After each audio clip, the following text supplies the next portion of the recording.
Today's book is A Fish Out of Water, written by Helen Palmer, illustrated by P.D. Eastman. "This little fish," I said to Mr. Carp. "I want him. I like him, and he likes me. I will call him Otto." "Very well," said Mr. Carp. "Now I will tell you how to feed him." Then Mr. Carp told me, "When you feed a fish, never feed him a lot, so much, and no more. Never more than a spot, or something may happen. You never know what."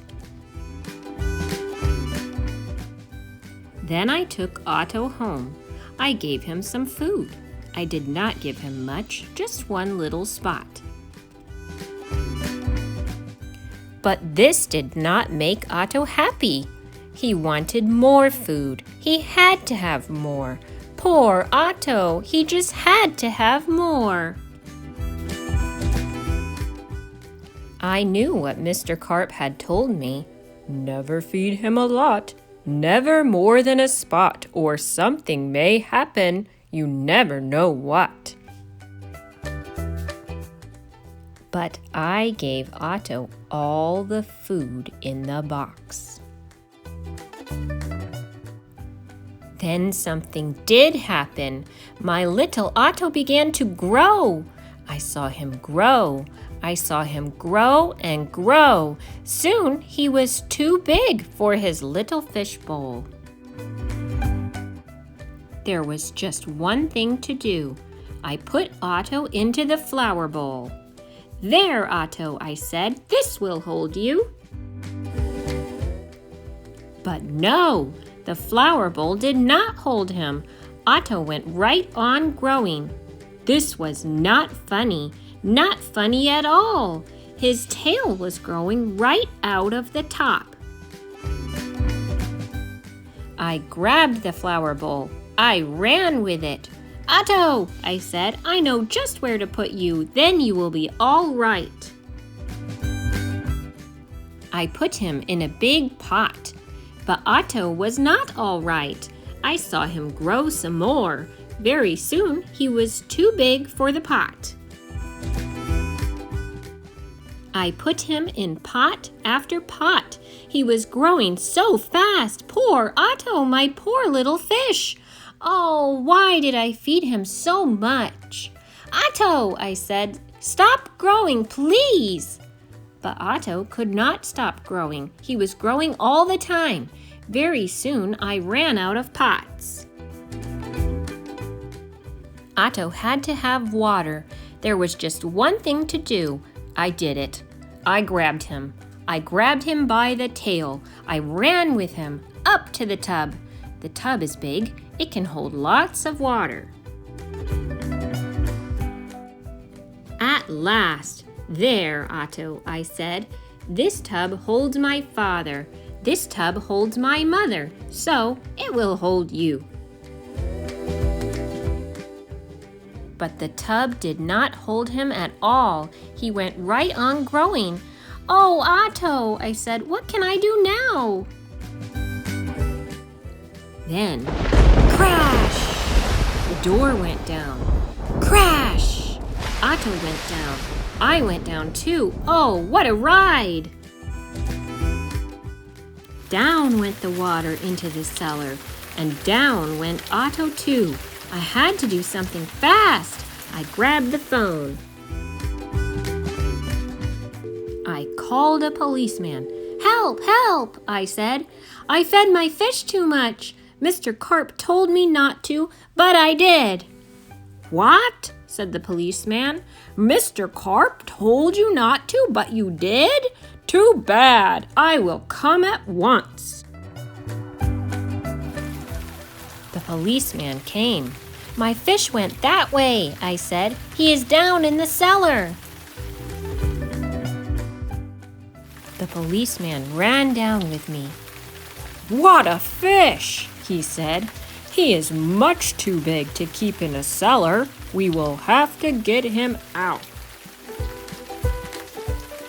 We had to work and work to get Otto out. Poor Otto! Oh, why did I feed him too much? Mr. Carp told me something would happen, and it did. It did! Now we had Otto out of the cellar, but now Otto had no water. No water at all. "A fish has to have water," I said to the policeman. "We must take him to water. Get help! Call for help on the radio." The policeman called on the radio. He called for the firemen. "Help! Help!" he said. "A boy has fed a fish too much." "A boy has fed a fish too much? We will come at once." The firemen came. They all helped to get Otto up. "But where can we take him?" I asked. "Uptown? Downtown?" "To the pool!" yelled the firemen. "To the pool!" I yelled, "and please hurry." They did hurry. The fire truck with Otto came right up to the pool. The firemen yelled, "Everyone get out of the pool! This fish is going in!" Down into the pool went Otto, into the pool with a big, big splash. Now I was happy. Now, at last, my Otto had water. Lots of water. This big pool was just the thing. This big pool would hold him. But Otto went right on growing, and no one wanted Otto in the pool. They did not like Otto at all. "You take that fish out of here," they yelled. There was just one thing to do. I did it. I ran to the phone. I called Mr. Carp. "Please, please help me," I said. "I fed Otto too much." "Oh dear," said Mr. Carp. "So you fed him too much. I knew you would. I always say don't, but you boys always do. Yes, I will come." Then Mr. Carp came. He had a black box in his hand. He had a lot of other things, too. "What are you going to do, Mr. Carp?" I asked him. But Mr. Carp said nothing. He just went right up to the pool. He took his black box with him and all the other things, too. Splash! Mr. Carp jumped into the pool. Splash! Now Otto went down too. All I could see was his tail. I could not see Mr. Carp at all. What was going on down there? What were they doing down there in the water? Now I could see nothing.